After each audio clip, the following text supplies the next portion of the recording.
जय श्री राम दोस्तों, मित्रों, भक्तों और संतों, एक नए वीडियो में आपका स्वागत है।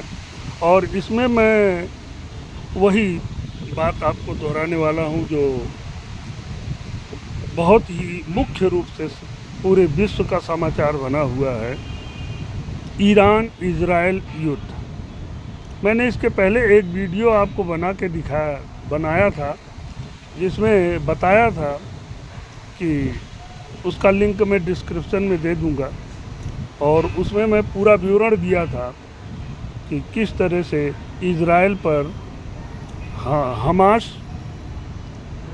गाजा पट्टी के आतंकवादी हमास और लेबनान के आतंकवादी हिजबुल्लाह आक्रमण कर रहे हैं।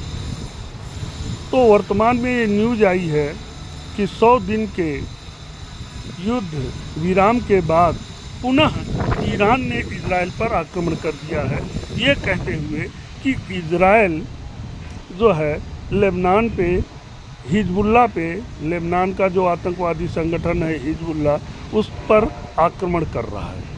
तो भाई ईरान क्यों टेंशन पाले हुए है?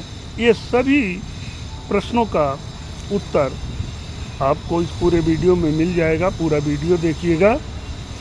समस्या ईरान इजराइल युद्ध का मुख्य कारण क्या है वो आप इस वीडियो में देखेंगे।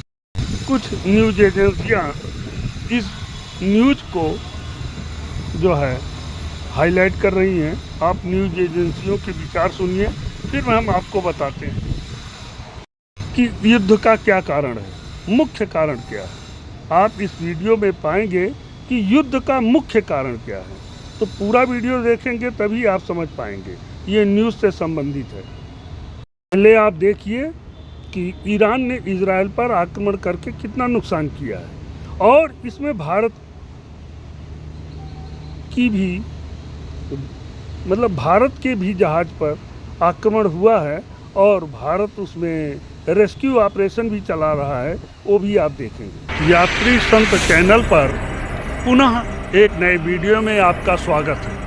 नमस्ते दोस्तों, अगले वीडियो के लिए मेरे चैनल को सब्सक्राइब करिए, और ये जी सब्सक्राइब कर दिए हैं तो बहुत बहुत धन्यवाद।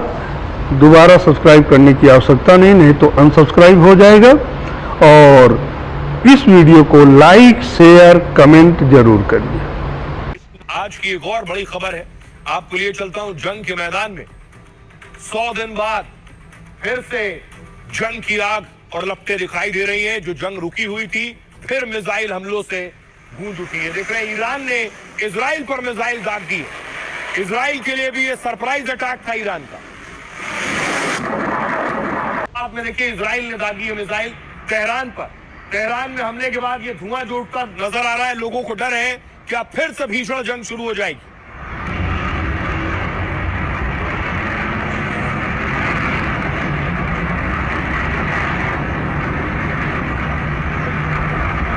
वही ओमान के पास एक जहाज था। ये तस्वीर देख रहे हैं, हॉर्मूज में जहाज पर हमले का दावा किया गया। इसमें क्रू भी भारतीय था। और उसके बाद देखिए कैसे जो क्रू था जहाज पर, उनका रेस्क्यू शुरू हुआ है। भारतीयों को बचाया गया इस जहाज से, वो तस्वीर है।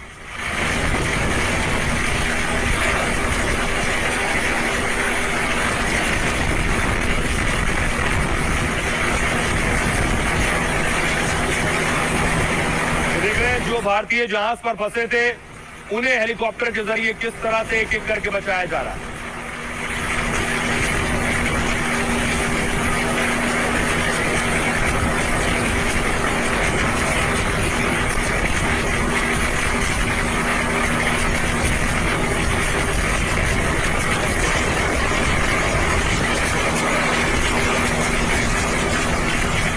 और बाकायदा अब भारतीयों के लिए एडवाइजरी जारी की गई है। ये एम्बेसी है भारत की, जिसने एडवाइजरी जारी की गई। क्या कहा जा रहा है, ईरान में जो इस वक्त हालात हैं, इन हालातों के बीच भारतीयों को ईरान छोड़ देना है। देखिए जरा, भारत ने लोगों से अभी ईरान ना जाने के लिए कहा है। साथ ही जो भारतीय ईरान में हैं उन्हें निकलने को कहा है। ईरान में बढ़ते तनाव के बीच तेहरान में भारतीय दूतावास ने एडवाइजरी जारी कर भारतीय नागरिकों को सलाह दी है। कहा है जरूरी ना हो तो फिलहाल ईरान की यात्रा न करें। दूतावास ने कहा है जो भारतीय अभी ईरान में मौजूद हैं वो वहां मौजूद परिवहन और साधनों के जरिए जल्द देश छोड़ दें। अब देखिए जरा, इजराइल के सैन्य ठिकानों पर ईरान ने अटैक किया है।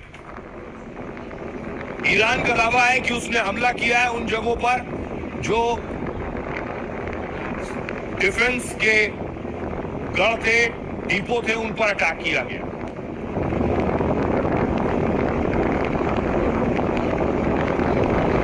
एक और तस्वीर देखिए, इजराइल ने मार गिराई है ईरान की मिसाइल। जब ईरान ने मिसाइलें दागी है उसके बाद आसमान में ही कई मिसाइलें गिरा दी। अब आपको बताऊं कि ईरान ने इजराइल पर कहां अटैक किया। देखिए, इजराइल पर जो ईरान ने हमला किया है वो जजरील वैली है, रमत डेविड एयरबेस, वहां अटैक हुआ है। रेहोबोट सिटी है, टेल नोफ एयरबेस पर, और बीर शेबा है, निवातिम एयरबेस पर। इन 3 जगहों पर हमले किए गए हैं। ईरान युद्ध के 100 दिन पूरे होने के बाद फिर हमले होने लगे। ईरान ने बैलिस्टिक मिसाइल से इजराइल पर धावा बोला है। मुश्तबा की सेना ने इजराइल में कई जगह मिसाइलें दागी हैं। आईडीएफ के मुताबिक ईरान ने 30 बैलिस्टिक मिसाइल दागी। इनमें से ज्यादातर को एयर डिफेंस सिस्टम ने मार गिराया है। हालांकि कुछ मिसाइलें इजराइल के कई इलाकों में जाकर गिरी है। ईरान की मिसाइलें 3 इजरायली एयरबेस के पास गिरी। ये रणनीतिक ठिकाने हैं जहां F-35I और F-15 विमान तैनात होते हैं। वहीं हूती विद्रोहियों ने भी यमन से 2 बैलिस्टिक मिसाइलें दागी इजराइल पर। इनमें से एक मिसाइल को इजराइल ने रास्ते में मार गिराया, जबकि दूसरी इजरायली क्षेत्र तक पहुंचने से पहले गिर गई। ईरान ने मिसाइलों से ये हमले इजराइल पर इसलिए किए हैं क्योंकि इजराइल लेबनान में हिजबुल्लाह पर हमले कर रहा है। हिजबुल्लाह को बचाने ईरान ने सीज फायर के बीच हमले किए और ईरान ने कहा कि इजराइल लगातार सीज फायर तोड़ रहा है। ईरान ने मिसाइलें दागी तो इजराइल ने भी पलटवार किया है और ईरान के 5 से ज्यादा शहरों में हमले कर तबाही मचा दी है। तनाव को देखकर इजराइल ने बड़े कार्यक्रम और स्कूल बंद कर दिए हैं। इधर ईरान ने भी देश में सभी घरेलू उड़ानें रद्द कर दी हैं। जनरल विसाम साबरा के मारे जाने के बाद से लेबनान बुरी तरह से भड़क गया है। लेबनान के राष्ट्रपति जोसेफ ऑन और प्रधानमंत्री नवाब सलाम ने इसे लेबनान की संप्रभुता और अंतर्राष्ट्रीय कानूनों का घोर उल्लंघन और जघन्य अपराध करार दिया है। लेबनान का कहना है कि उनकी सेना युद्ध से दूर है, फिर भी इजराइल जानबूझकर उनके हौसले तोड़ने के लिए संघर्ष विराम की कोशिशों के बीच ऐसे हमले कर रहा है। इजरायली डिफेंस फोर्सेज ने माना है कि हमला उन्होंने ही किया है, लेकिन उन्होंने इसे एक गलती या संदिग्ध गतिविधि का परिणाम बताया। इजराइल का कहना है कि वो इलाका एक एक्टिव कॉम्बैट जोन था। उन्हें इनपुट्स मिले थे कि हिजबुल्लाह वहां से हमला करने वाला है और वो गाड़ी बिना पूर्व तालमेल के संदिग्ध रूप से आगे बढ़ती जा रही थी। महाविनाश की आहट है जहां ईरान की जो एक्सिस ऑफ रेजिस्टेंस है उसने एक साथ इजराइल पर अब तक का सबसे खौफनाक चौतरफा मिसाइल हमला बोल दिया। और सीरे गवाह हैं कि इजराइल इस वक्त अपने इतिहास के सबसे बड़े संकट से गुजर रहा है।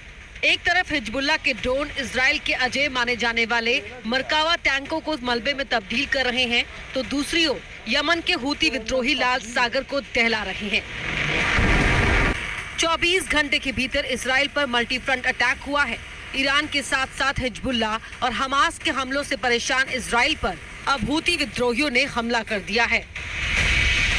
लेकिन सच्चाई तो ये है कि पूरी दुनिया जानती है कि इन मोहरों की एक चाल। ईरान के 24 घंटे के भीतर इजराइल पर मल्टी फ्रंट अटैक हुआ है। ईरान के साथ साथ हिजबुल्लाह और हमास के हमलों से परेशान इजराइल पर अब हूती विद्रोहियों ने हमला कर दिया है। लंबे समय तक ईरान की सत्ता को कंट्रोल करने वाले अली खामेनी आज भले ही जिंदा नहीं हैं, लेकिन अपनी मौत से बरसों पहले ही अली खामेनी ने अपने दुश्मनों के खिलाफ जंगी शतरंज की बिसात बिछा दी थी। उस बिसात पर उन्होंने कई मोहरे भी तैनात किए थे। हिजबुल्लाह, हमास, हूती विद्रोही और इराक का विद्रोही शिया गुट PMF। जंगी शतरंज के ये 4 मोहरे इजराइल को घेरने के लिए हर रोज नई नई चाल चलते हैं। लेकिन सच्चाई तो ये है कि पूरी दुनिया जानती है कि इन मोहरों की एक चाल ईरान के इशारे पर आगे बढ़ती है। अब मिडिल ईस्ट की बात करते हैं। आज 2 महीने के बाद ईरान और इजराइल ने एक बार फिर एक दूसरे पर अटैक किया। ईरान ने आज इजराइल के पोर्ट सिटी हाइफा राजधानी तेल अवीव के अलावा यरूशलेम, नेवातिम, किर्यत तेलनोफ और रमात डेविड पर मिसाइल और ड्रोन समझे। तो न्यूज एजेंसियों की बात सुनने के बाद आप समझ ही गए होंगे कि ईरान इजराइल पर आक्रमण कर रहा है। ये उसकी एक दूरगामी सोची समझी चाल है। इजराइल पर उसने इजराइल के चारों तरफ आतंकवादी संगठन खड़ा कर रखा है। इससे और आतंकवादियों के द्वारा इजराइल पर आक्रमण कराता है।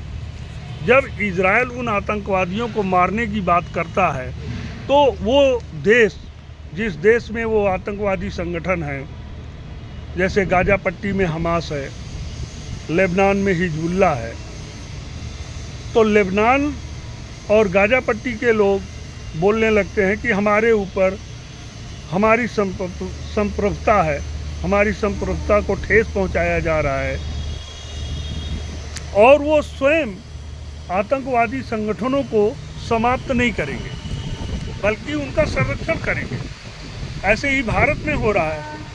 पाकिस्तान के जितने आतंकवादी संगठन हैं, जब वो कश्मीर में आक्रमण करते हैं या कहीं भी करते हैं, उनको नष्ट करने के लिए जब भारत उन पर आक्रमण करता है तो पाकिस्तान बोलता है कि ये हमारी संप्रभुता पर आक्रमण हो रहा है, तो वहाँ की सेना जवाब देने लगती है। इसका तात्पर्य ये है कि ये डायरेक्ट ना लड़के आतंकवाद के माध्यम से जो है वो दूसरे देश पर आक्रमण करते हैं। अब इसमें ऐसा ये क्यों करते हैं, एक बहुत बड़ी बात है। अब सवाल उठता है कि ऐसा ये क्यों करते हैं, तो ये इसका जवाब इनके कुरान में ढूंढना पड़ेगा।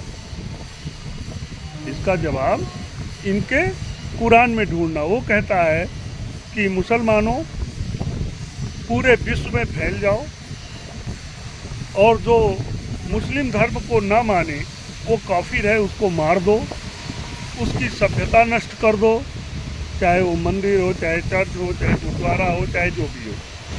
अभी श्रीलंका में कुछ साल पहले चर्च पे आक्रमण किया, उसे मुसलमान ने ही किया। नष्ट कर दो और उस देश को मुस्लिम देश बनाओ। अब लेबनान ईसाइयों का देश था, धीरे धीरे वहाँ इन्होंने ईसाइयों को नष्ट करके और उसकी संख्या कम करके अब उसे मुस्लिम देश बना लिया। और उसके बाद यही दृष्टिकोण उन्होंने इजराइल में अपनाया कि गाजा पट्टी और लेबनान चारों तरफ जो है मुस्लिम देश हैं, तो बीच में कैसे ये यहूदियों का ही एक देश है, इसको कब्जा करो। अभी ईरान ने बोला था कि अगले 25 साल में हम इजराइल नष्ट हो जाएगा, यानी अगले 25 साल में हम इजराइल को नष्ट कर देंगे, उसे मुस्लिम देश में कन्वर्ट कर लेंगे। ये इनकी मानसिकता है। इस मानसिकता को पकड़ो। सभी ईसाई देशों से मैं कह रहा हूँ, एक दिन देखना 50 साल बाद तो इंग्लैंड और अमेरिका जो है इस तबाही से झेलेंगे। आज परिस्थितियाँ उनके यहाँ खड़ी हो गई है। जर्मनी भी झेलेगा, वहाँ भी परिस्थितियाँ खड़ी हो गई हैं। इटली में देखिए जवाब दिया जा रहा है, फ्रांस में देखिए जवाब दिया जा रहा है। तो ये इनकी मानसिकता है, और इसी मानसिकता के जरिए ईरान ने क्या किया कि जो इजराइल के चारों तरफ उसने आतंकवादी संगठन खड़े कर दिए। अब हुतिया आक्रमणवादी भी जो है इजराइल पे आक्रमण कर रहे हैं, और उन आतंकवादी संगठनों द्वारा इजराइल पे बेवजह आक्रमण किया जाता है। और ये इस युद्ध का मेन कारण देखिए, इन्हीं आतंकवादियों के द्वारा 7 अक्टूबर 1923 को इजराइल पे आक्रमण हुआ था। वो अभी आप देखिएगा, जिसमें गाजा पट्टी के हमास आतंकवादी ग्रुप ने किया था। जब इजराइल ने हमास को ख़त्म करना शुरू किया तो लेबनान कूदा, हिजबुल्लाह, लेबनान नहीं बोला, हिजबुल्लाह बोला कि भाई हमास पे क्यों आक्रमण किया जा रहा है, निर्दोष को क्यों मारा जा रहा है। अरे भाई, तुम निर्दोष को मार सकते हो इजराइल में जाके, यहूदी निर्दोषों को, तो तुम्हारे निर्दोष क्यों नहीं मरेंगे? मरेंगे, निश्चित मरेंगे। तो जब लेबनान कूद पड़ा इजराइल के खिलाफ, हुआ ये कि 7 अक्टूबर 1923 को हमास आतंकवादी ग्रुप, गाजा पट्टी का हमास आतंकवादी ग्रुप इजराइल पे आक्रमण किया और काफ़ी तहस नहस किया, जिसके जवाब में इजराइल ने हमास पर आक्रमण करना शुरू किया तो लेबनान कूद गया।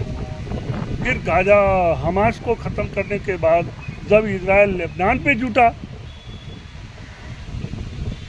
लेबनान के हिजबुल्ला आतंकवादियों को समाप्त करने पे जुटा, तो ईरान कूद पड़ा। क्योंकि ये अभी आपने न्यूज़ चैनल में देखा है, एक एडिटर बोल रहा है कि खामनेई मरने से पहले इजराइल के चारों तरफ आतंकवादी ग्रुप खड़ा कर दिए हैं। ये देखिए फोटो में मैं आपको दिखा रहा हूँ। तो अब जब ईरान ने उनको खड़ा किया है तो वो हिजबुल्ला को बचाने के लिए जो है इजराइल पे आक्रमण कर रहा है। ये है मेन युद्ध का कारण। देखिए कैसे हमास ने 7 अक्टूबर 1923 को इजराइल पे आक्रमण किया था। अब ये चाहते हैं कि ये तो दूसरे को मारें, लेकिन दूसरा इनसे बदला ना ले। भाई, कोई आपको किसी के हाथ में दही नहीं है। अगर तुम मारोगे तो सबके हाथ में मशीन गन, बम, एटम बम है और तुमसे सब ज़्यादा विकसित हैं, तुमसे सब ज़्यादा समर्थ हैं, तुम्हें वो मारेंगे, निश्चित मारेंगे।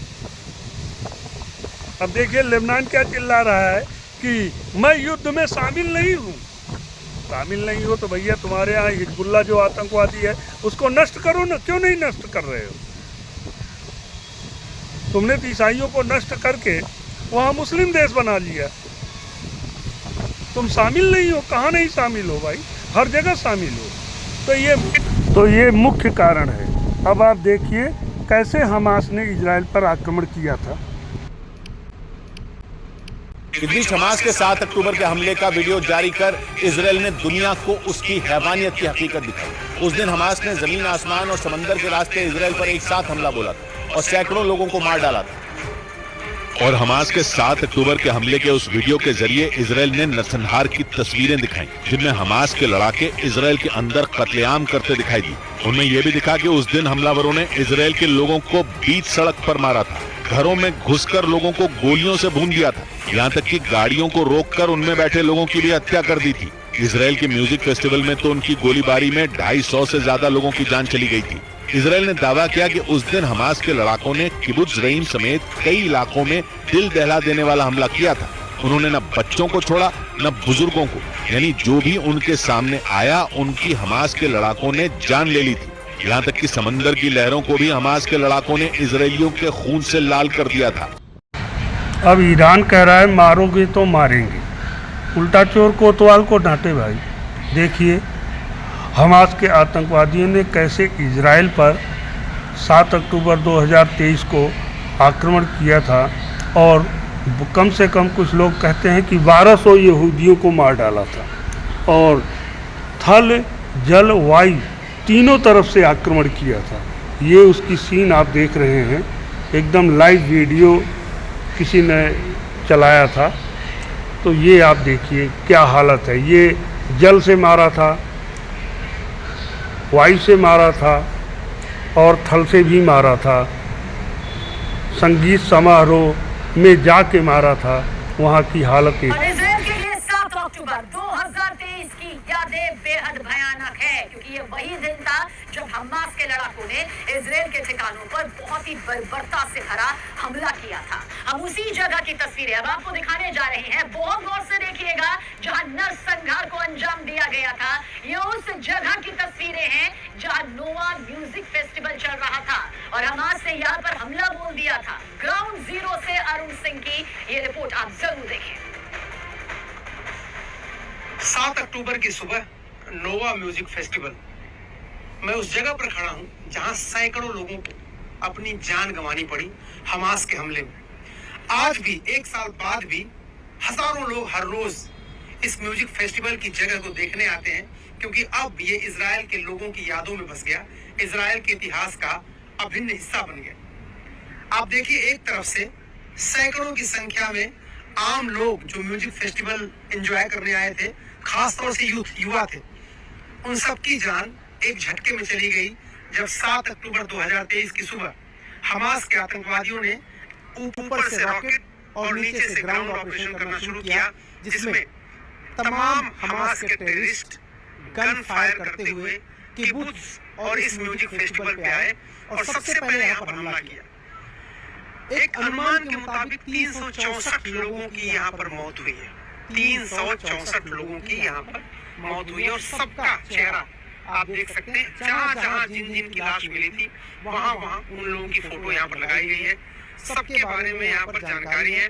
और एक साल बाद भी आप देखेंगे तो चारों तरफ यहाँ के जो लोग हैं, इजराइल के आम लोग हैं, वो आते हैं और अपने नियर एंड डियर जो लोग इस हादसे में मारे गए थे आतंकवादियों द्वारा, उनको याद करते। देखिए, यहाँ पर कुर्सी पर बैठ करके एक व्यक्ति है, वो देखिए यहाँ पर याद कर रहे हैं।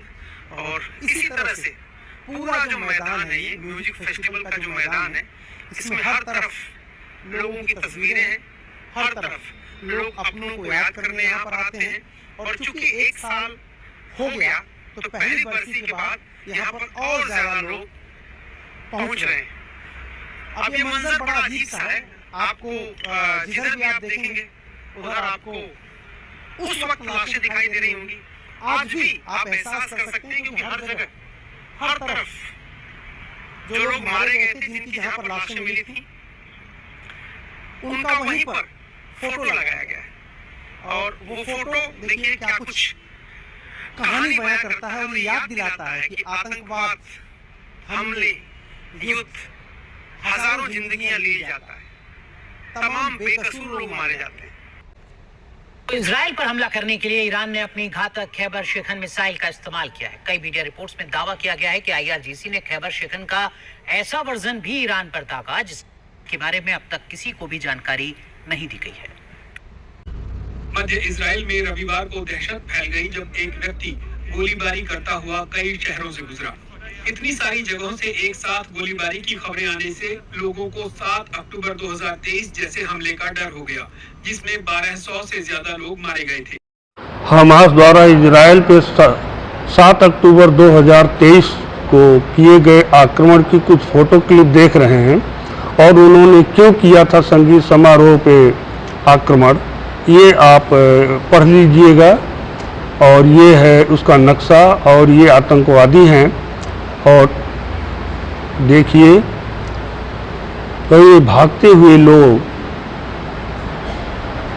और ये बंधक बनाया कुछ लोगों को, ये बंधक बनाने की सीन है। आतंकवादियों द्वारा वहाँ के नागरिकों को बंधक बनाया। ये घटना स्थल है, देखिए घटना कितना बीभत्स घटना स्थल पे हुआ है। और ये तोपें हैं, तोप लेके गए हुए थे, घटना स्थल आप देख रहे हैं। और तो उसमें हताहत हुए लोगों को देखिए। और ये बच्ची को बंधक बना लिया है। और ये है रॉकेट से हमला, तो चारों तरफ से इन्होंने हमला किया था। तो ये आपने वीडियो देखा और निष्कर्षता ये है कि इजराइल को मुस्लिम देश बनाने के लिए ये सब सारे षड्यंत्र किए गए हैं, सारे आतंकवादी ग्रुप उसके चारों तरफ तैयार किए गए हैं। और उसके द्वारा वो इजराइल के यहूदियों को, इजराइल को नहीं, यहूदियों को नष्ट करना चाहते हैं और धीरे धीरे उसे मुस्लिम देश बनाना चाहते हैं। और जो कुछ भी 7 अक्टूबर 2023 को हुआ था हमास द्वारा इजराइल पे आक्रमण, वो जानबूझ के हुआ था, योजनाबद्ध तरीके से हुआ था। और जब इजराइल ने हमास को मारना शुरू किया तो हिजबुल्लाह कूद पड़ा, हिजबुल्लाह को मारना शुरू किया तो अब देखो ईरान कूद पड़ा, और उधर से हूती विद्रोही कूद पड़े। तो ये सब एक समीकरण जो दिख रहा है वो जानबूझ के किया जा रहा है और पूरे विश्व समुदाय को इजराइल के साथ खड़ा होना चाहिए। ये मेरी मान्यता है। Thank you.